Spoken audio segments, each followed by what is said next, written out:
I told me to see this, but I always look out for you. Hi, I'm Chantel. This is my channel, Shan's Life 360. I originally just made this channel because I wanted to work on my public speaking, and and I'm a really shy person, so I'm trying to step away from my comfort zone. I got my hair. A lot of people haven't seen, but I locked my hair. Never in a million years would I ever thought I would lock my hair.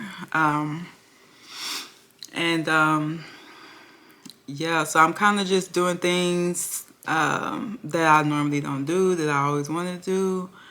And one of those things is speaking. Like, I have a really hard time speaking in front of people and talking to people and whatever. So I want to work on that.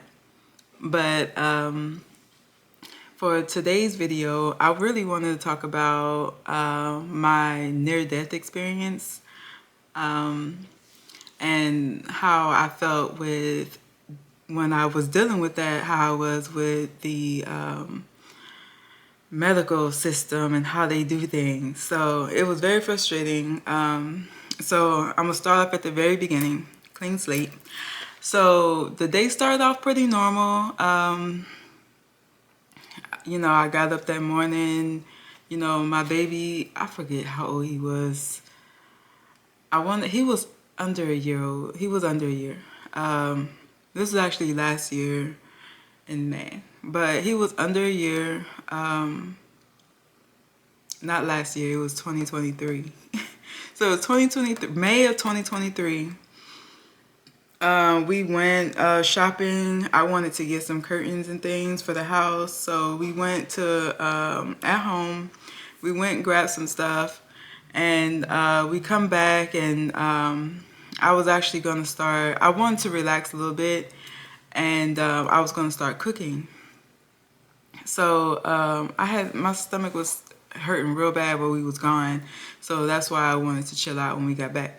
But anywho, so I went downstairs to start, you know, getting dinner ready and whatnot, and I could not, like, I don't know what was wrong. My heart was palpitating. I have the Apple Watch, so my watch was going off saying that my heart rate was high or whatever. It happened to me before, so I kind of just like, it's finna go away. So I kept trying to stand up, and I needed to sit down. Like, that's how bad it was. Like, I just needed to sit down. So I lay down, and I'm just like telling my husband, I'm like, I am not feeling well. And he's like, well, just, you know, rest for a little bit, then get back up. And I'm like, all right. So I'm sitting there, my son is like trying to play on top of me and stuff, and I'm like, no, I can't play with him right now. Like, I'm like, I have no energy. So after about an hour, I was sitting on the floor with him, and then after about an hour I got up, and then I went and laid on the couch, and like immediately, like, I started feeling pain in my back, and I was like, and my heart was just going, and I was like, call the ambulance. Like, we gotta go. So he calls the ambulance. No, one of us called it. I don't remember, but one of us called the ambulance, and I got the phone, and I'm just like telling them, like, yeah, I'm having heart palpitations for the last couple hours, you know. So the ambulance get here, and so the guy was just like, oh, you know, why don't you try to bear down and do this and that, and, you know, because they're not going to do anything for you at the hospital. They're not going to give you anything for it or anything. And I'm just like, nothing is helping. Like, I don't know what to do to help with my heart palpitations. So my heart rate was going, the Apple Watch only went up to 210, but my heart rate was over 300 beats per minute when they, you know, checked it.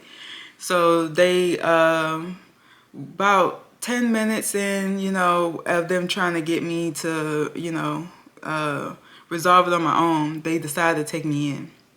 So we're in the ambulance car, and I was kind of rude to these people, but it was because it felt like, I literally felt like I was dying and they were just not doing anything. So I was kind of just saying things like, you guys need to hurry up, and so they was like, don't rush us, we're gonna get you, we're gonna give you something. So they actually gave me something. I don't remember what it was that they gave me, but I hate that I don't remember what it was, but they gave me something multiple times throughout this several hours of me dealing with this. So the first time they gave it to me in the truck, in the ambulance truck, before we even departed, I think, I don't remember, but I was in the truck and they gave it to me and they had to do it fast. So before he could give it to me, I had to sign some paperwork and whatnot. And I think that that's crazy because, like, if I was unconscious and my heart was going, are you going to wait until I wake up to sign some paperwork? But anyway, so he went ahead and I signed the papers and all of that, let him submit it, whatever, and for him to give me the medicine. So he gave it to me, and when I tell you, like, he warned me a little bit. He was just like, it's gonna fit, you're gonna feel a kick, but just try to relax. And I'm like, okay. Well, I felt the kick all right. It's like someone like just like punched me straight in my chest, and I kind of just like threw back, and my heart started back pumping again, and it was going normal. So I'm like, oh, okay, well, I'm feeling better. I don't know what my heart rate was at that time. They kind of didn't want me to see a lot of what was going on, I guess, to not freak me out. But my heart rate was still over 100 beats per minute, I'm assuming. But they just kept telling me throughout the whole ride, just relax, you're doing great. And, they was talking to me, just about everyday stuff, keep my mind off of it. So I'm like, yeah, we talking, whatever. Anyway, so we get to the hospital, and I'm just laying there chilling, waiting at the desk, for them to give me a room or whatever. And then my heart rate shot right back up, and I felt it. And, I'm like, no one's around me, and I'm like screaming for help, So they come. And, they're just like, we're going to get you some help. We're moving you to a room. So they moved me into this room. And, like, it was so many people that came in the room. I want to say there was, like, 3 or 4 doctors. There was, like, 5 or 6 nurses. They in this small room, just crammed in there. So I started to feel scared because I'm like, whoa, this must be real serious because everyone's looking real serious. And, yeah, so they gave me some more of that medicine, whatever it was. They gave it to me again.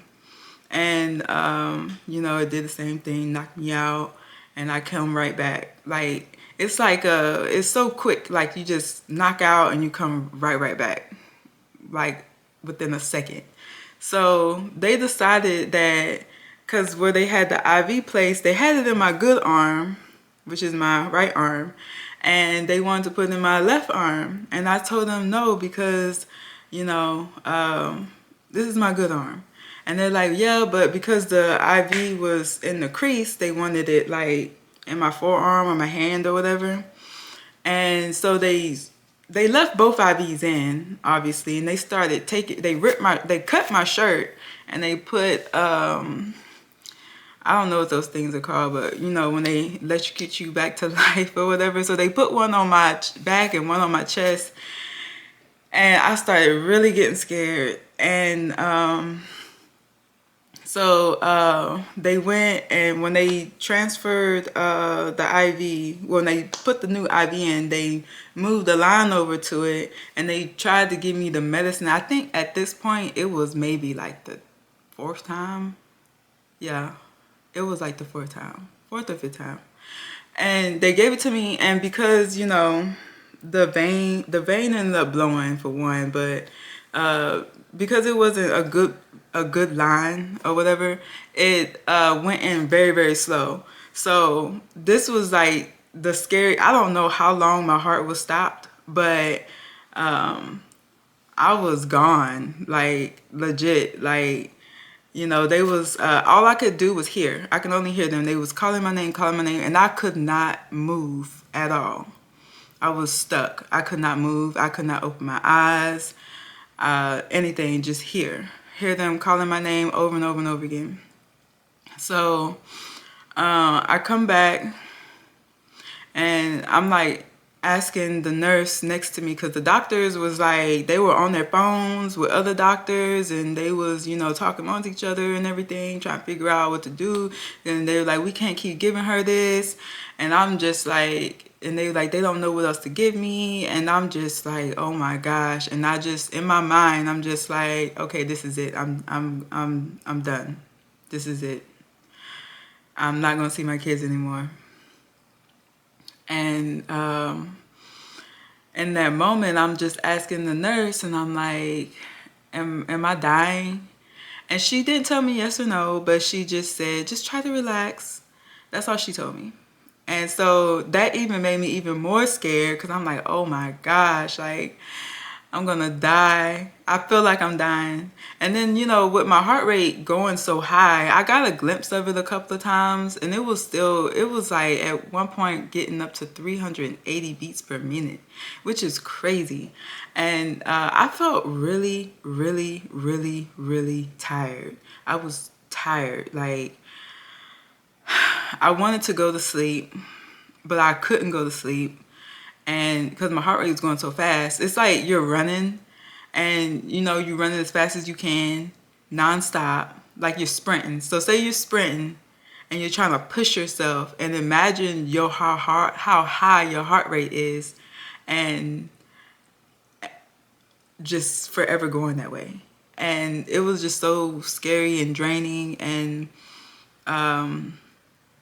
honestly, the only time I had a break from it and when it felt good was when they gave me that medicine. It didn't last long. Maybe, shoot, the first time they gave it to me, it lasted maybe 15, 20 minutes. And then after that, it was like, as soon as my heart started back beating, within 10 seconds, it was going. Like the Energizer bunny. Like, it was going and going and going and going. And I actually took a picture of myself. I may or may not post it, but I took a picture of myself in that moment, and I don't know what I was thinking when I took it. Like, maybe, I don't know, my kids can see how I looked my last moment. I don't know. But I took a picture of myself, and I was just like, wow, this is it. Like, this is going to be the last picture of myself I take. And I actually ended up falling asleep.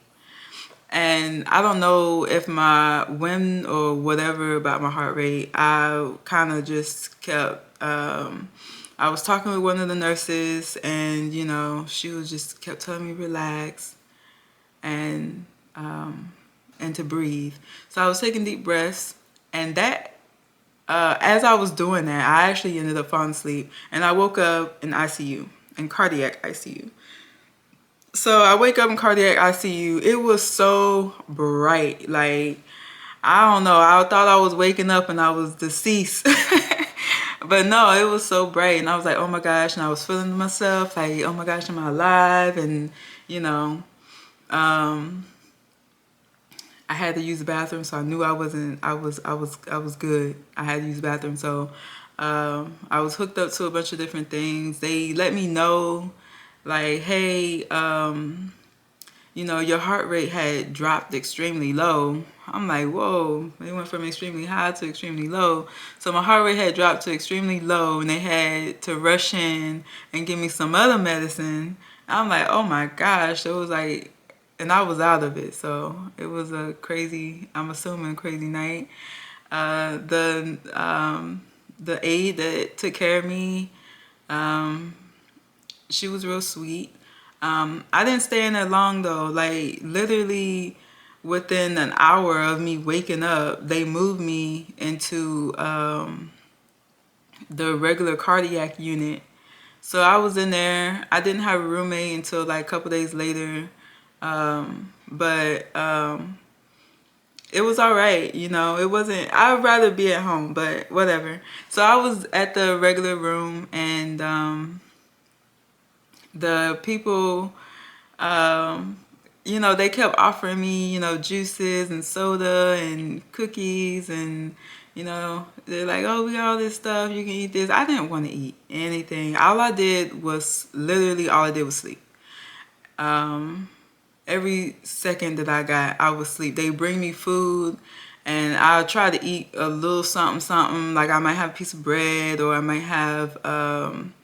They had some beef broth that was good, so I had that. I.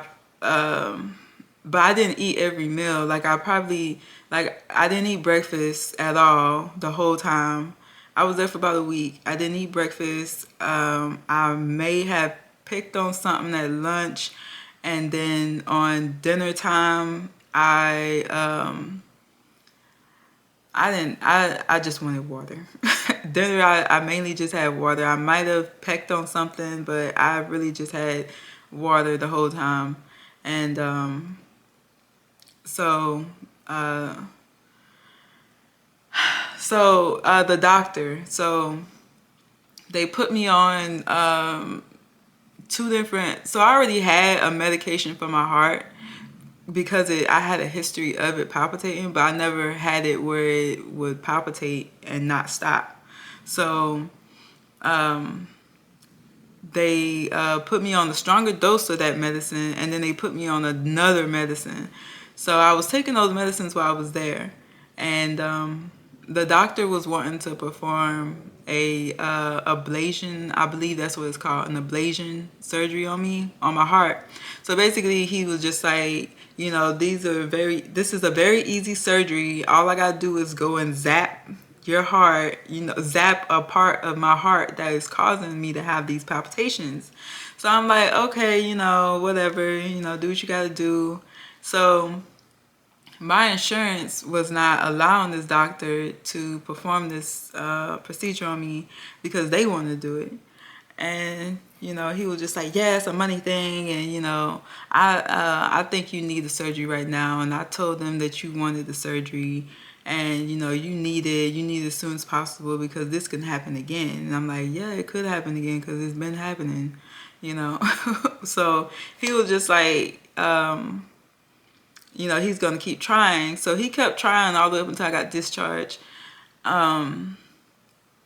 But my insurance was like, no, we're gonna do it. So when I got out of the hospital, well, the fact that before I get out of the hospital, but the fact that he was trying so hard to get this surgery done had me thinking a lot. Because when I got home, I was like, it's so crazy that he was really trying hard to do the surgery for me and saying that I needed and whatever, and the insurance not paying for it. I thought it was messed up that the insurance wasn't paying for it, because it's like, why don't you just let him do it, And I'm glad that I did not end up getting that surgery done. So fast forward, I get to my appointment with a cardiologist with my insurance, and they're just like, well, they wanted to schedule to get done. But prior to that, I was already doing some research, because it's like, ain't no way, like, they don't know why I'm having these heart palpitations. You ask them, both of them said the same exact thing. Oh yeah, some people just get heart palpitations. It could be anything. Like, okay, but that's not answering my question. So they can't tell me exactly what caused my heart palpitations, even though I gave them a history. I let them know like what I eat and drink, and everything that I do on a regular basis. They're just like, some people just have them. They don't believe that anything that I ate or whatever, any medicine, because I had a lot of different medications that I was taking. So they was like, they don't believe any of that medication. They don't believe anything I could have eaten in my regular diet. None of that could have caused it. It just happened. It just happens in some people. So I went on YouTube and I started watching this YouTuber, Dr. Eric Berg. And apparently, and then I started doing some other research other than just him. I was looking into it more. And heart palpitations is actually a symptom of an underlying condition. So it's a side effect of an underlying condition. So something is wrong, and my heart is palpitation. Let me know. And then they wanted to do surgery to stop that, which made no sense. So I went ahead and I cut everything out of my diet. So I stopped buying sugar.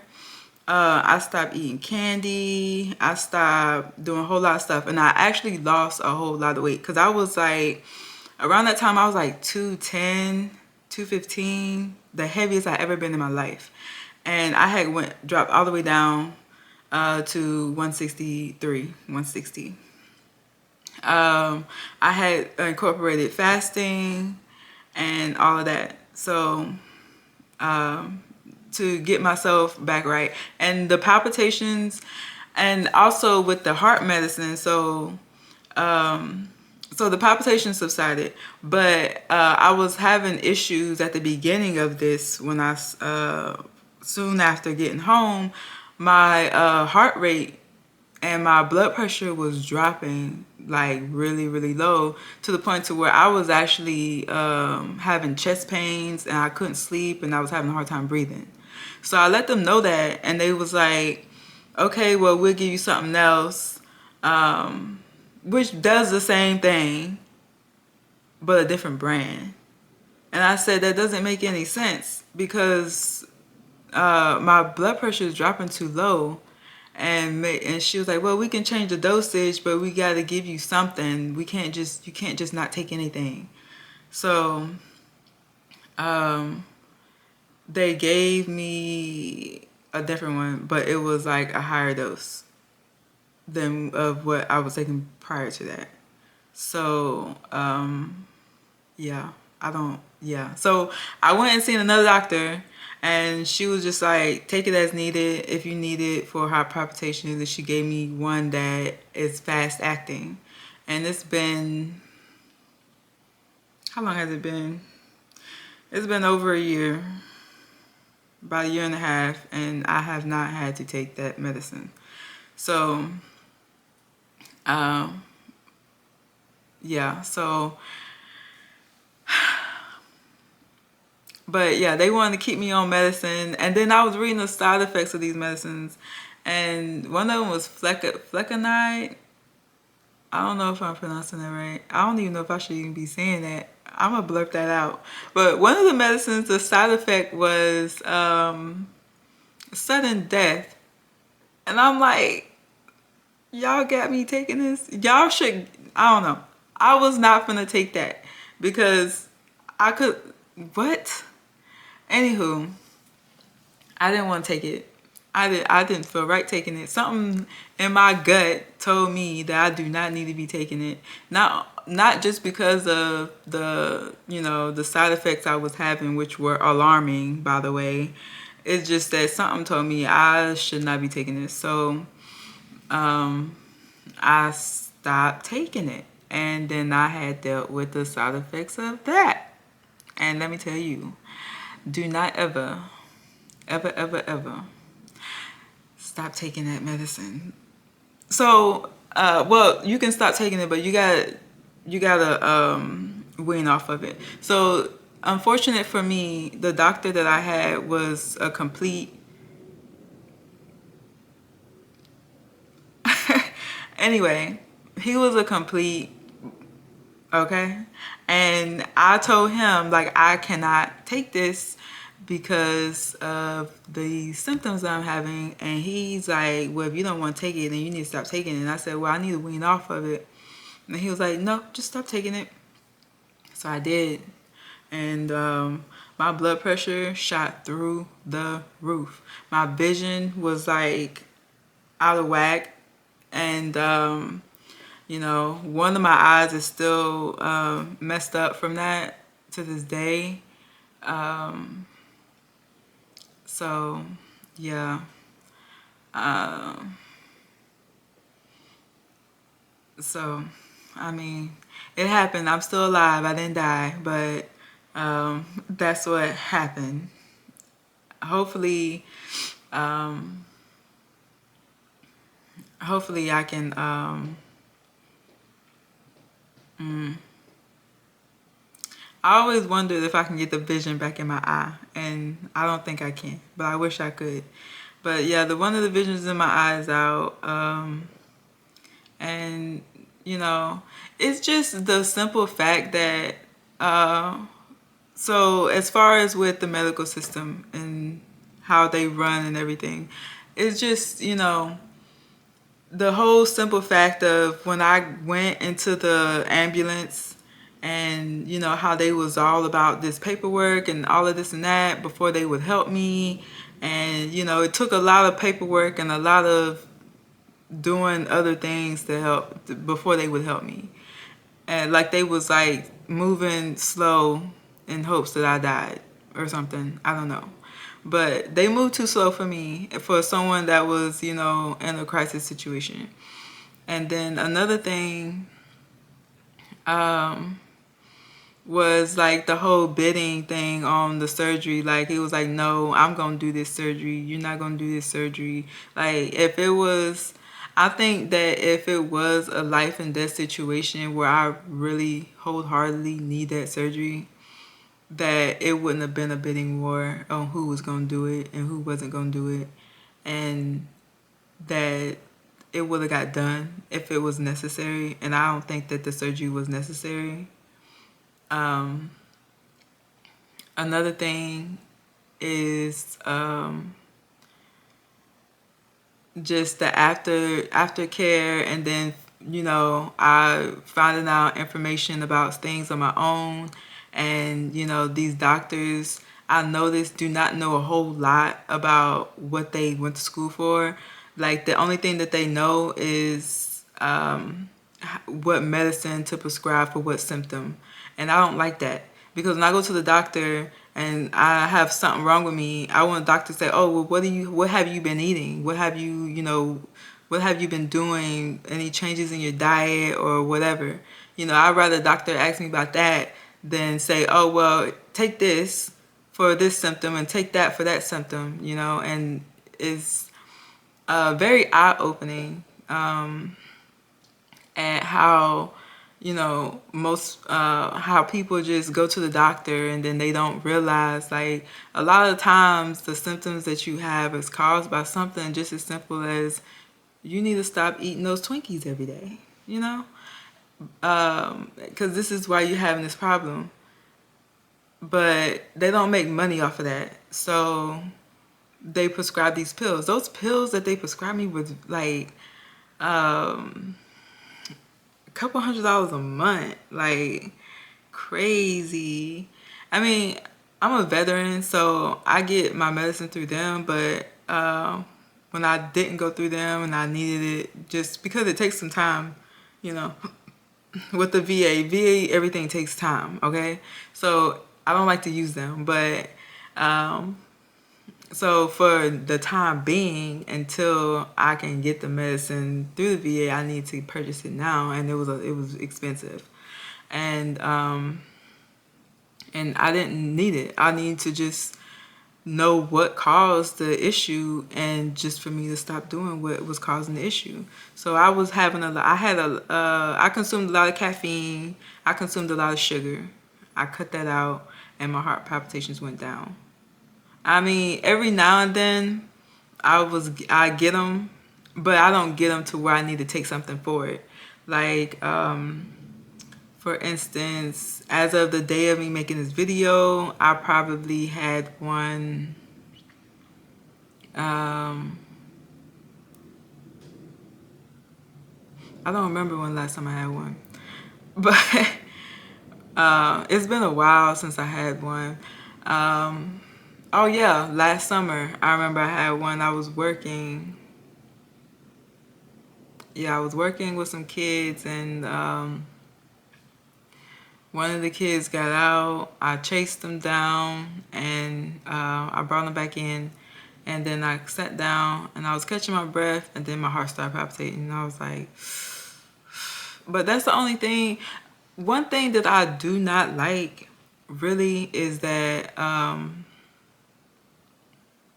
so as far as with me working, so I'll be working a job. I don't know if some of this heart palpitations that I get is like anxiety induced or what, but like there's been several jobs I had since I've been out, and I've been having a very, very hard time transitioning out of the army, and it's been a couple years now, and it's been terrible, very terrible, um but like I get these heart palpitations, and I have to sit down, take a break while I'm working, and yeah, so it's scary, especially when I'm on a job, because I don't like people be like, I don't like to tell people like, hey, I'm hey, I'm Chantel, nice to meet you. um I get heart palpitations, so if I'm, you might need to call the ambulance. I don't want, I don't want my encounter with everyone that I work with to know that I have health issues and to be on the lookout, like at all, because I'm not looking for that. No, and that's the issue. One of the issues I have with, you know, in a work setting. Another thing, like, sometimes I'll just be home and I have some chest pains. Like they're not serious chest pains. They honestly could be nothing. And well, obviously it is nothing because I mean, I'm okay. But like, I just start freaking out. Like, I had, I just be freaking out sometimes. And I'm not gonna lie, I don't know why, but especially now, because like, over the last few months, I want to say October, November, December, those 3 months, I gained a lot of weight, about 25 pounds to be exact. And like, it's very, and like I'm having like some aches and stuff, and I'm like, okay, I need to lose weight, I need to lose weight, I need to lose weight. And I need to lose weight. And it's been very, very difficult for me to try to put food down and put the breads down and all of that. And uh, yeah, but I'm gonna lose the weight because I need to. I need to for my health. And yeah, so I'm gonna actually just start vlogging me. I can't say I do a daily vlog, but I do a every other day vlog, and I'm just gonna start working on what I need to do to lose my weight, cause I've done it and I know I can do it, and I let these holidays and stuff put it back on me. So I need to drop it back down, and probably give myself a couple of months to, start shedding it off. But yeah, so other than that, like that was like my near death experience. But also like with the way the medical system is, like it's so crazy. Like I even see a lot of stories, like other platforms, where people talking about how the insurance company don't pay for certain things, and even like the dental insurance, like they don't pay for a lot of things either. And you know um, a lot of the payments is coming, like you're paying a high premium for the insurance, and then you're also paying a high percentage for the services that you need. And it's really messed up, and I mean, it needs to be fixed, it needs to be straightened out. But that's a thing I really, really, really, really, really, really, really, really, really, really, really dislike about this country. But also, like, with the VA, like, even being a veteran, like, oh, you get free healthcare, you're a veteran, whatever. That free healthcare is not that great, by the way. It is not great. Yeah, you get it, but if you're an overall healthy person and you eat, clean and how you're supposed to eat and whatever, you don't really need to see a doctor, it's great. But if you need to see a doctor, it's not great at all. And uh, and a lot of it has to do with people just lack at, not that, people, not to talk about people, but it's not the people's fault. It's more so, I don't know who to blame this on, but people don't know. Like, I didn't know until, a couple years ago, like, how to eat healthy and, what we should be eating, what we shouldn't be eating. Because if it was up to me, like, if I could right now, like, I would not be living amongst society. I would rather live out in the sticks somewhere, off grid, you know, collecting my own water for, for what I need water for. Have chickens, goats, cows, whatever. I always want a cow named Sally Mae. So it's like, this is just me, Shan's Life 360. So I'm kind of just doing the whole thing. Over the summertime, even though I cannot live how I want to live, I'm trying to live how I want to live. So, during the summer, during the spring and summer months, or even during the winter, you can still grow. So I was actually gonna have a garden, and I am gonna have a garden, and I'm gonna try to do what I need to do to keep this garden up all year round. Whatever I can grow during the winter and this and that, whatever. I'm gonna try to do all of that.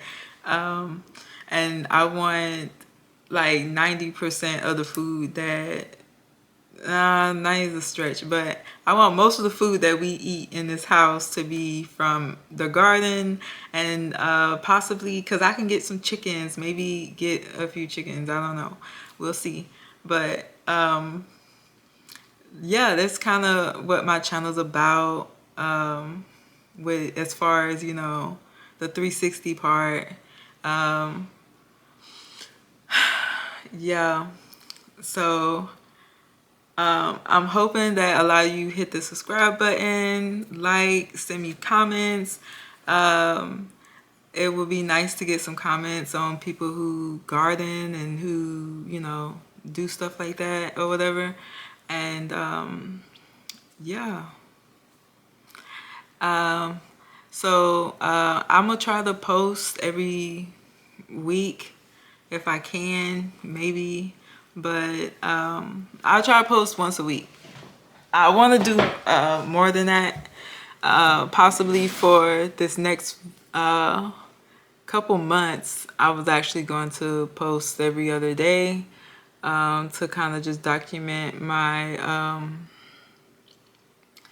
I want to document me on my weight loss journey, and what I eat and what I've been doing, and to kind of lose my weight, because I know a lot of people, they say they try to lose weight, they don't know what to do, they don't know how to eat. And I won't say that I'm going on a diet, because if you say you're going on a diet, you're not going to stick to it. I'm going on a lifestyle change. I'm going to eat how we are supposed to eat, and I'm going to lose my weight that way. And I'm going to document it, and I hope that a lot of you watch it, and I hope that a lot of you learn from it. Learn something about how, we as humans should eat, because we don't eat how we should eat, and we're not taught that. So yeah, well, this is it. Yeah.